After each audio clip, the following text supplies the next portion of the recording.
Saya ingin kembali ke Bu Rina terlebih dahulu. Bu Rina, melihat mungkin selama ini juga ada kebijakan-kebijakan ya Bu atau regulasi begitu atau birokrasi yang nampaknya memang tumpang tindih. Bagaimana tanggapan Anda Bu terkait dengan hal ini? Apakah ini juga nanti mungkin ke depannya dengan adanya Kemenko di bidang pangan ini akan lebih mempermudah untuk bisa tercapainya target swasembada pangan di 4 tahun ke depan?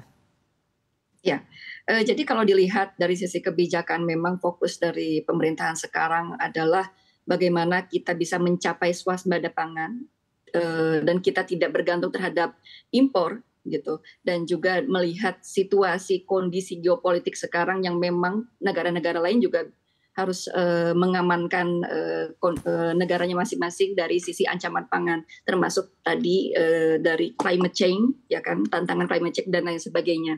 Jadinya dengan adanya Menko bidang pangan itu, ya itu merupakan lembaga strategis ya untuk bisa mensinergikan kementerian-kementerian di bawahnya. Jadi koordinasi ini harus berjalan lintas kementerian supaya memang target-target pemerintah dalam hal swasembada pangan ini bisa tercapai.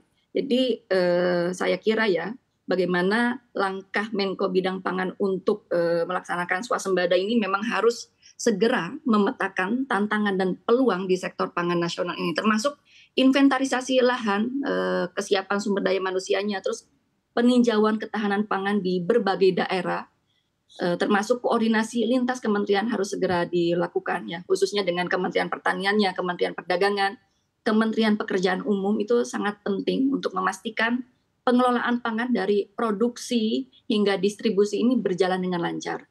Dan tentunya Komisi 4 akan mendorong kolaborasi yang erat dan strategi yang komprehensif, termasuk dukungan terhadap teknologi dan akses pasarnya. Kira-kira begitu. Baik Bu Rina, saya ingin kembali ke Pak Said. Tadi Pak Said sempat terputus. Pak Said silakan lanjutkan tanggapan Anda Pak terkait dengan adanya pembentukan Kemenko Bidang Pangan untuk bisa mempermudah birokrasi dan juga sinkronisasi. Apalagi kalau kita lihat mungkin ada beberapa ya Pak yang bisa kita evaluasi dari pemerintahan sebelumnya terkait dengan kebijakan-kebijakan yang tumpang tindih. Pak Said silakan.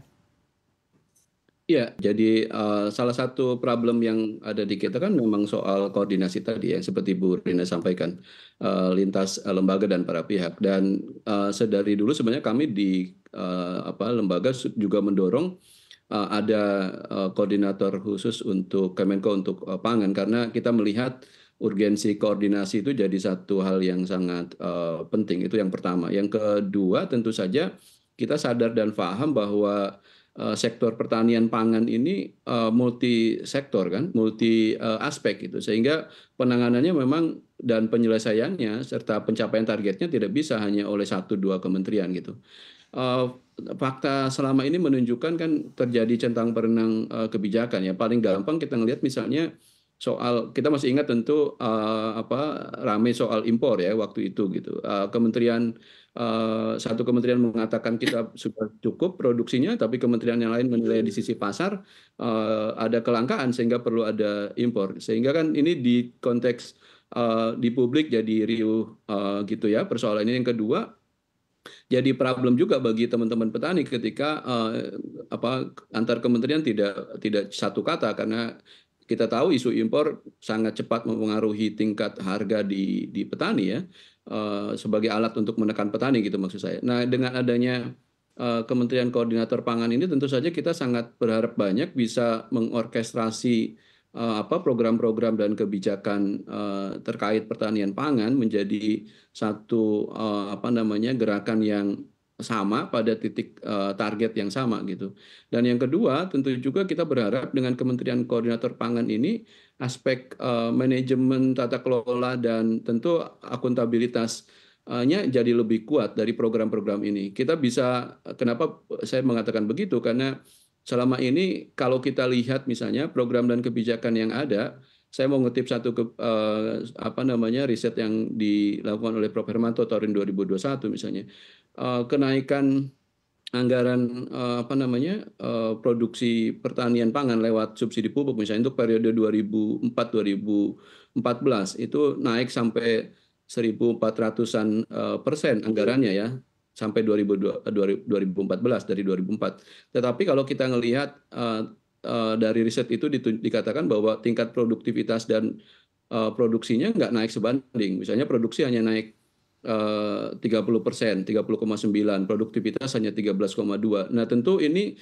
satu hal yang menurut saya jadi sangat penting kehadiran Kemenko untuk memastikan bahwa kerja-kerja program dan kebijakan itu memang baik, tidak hanya dalam pelaksanaan tetapi juga efektif dan efisien, karena kita juga dengar Kemenko secara kemarin Baik, mengumumkan anggaran untuk soal ketahanan pangan baik, lumayan besar ya. Ini yang perlu saya kira baik. tugas Kemenko memastikan itu gitu.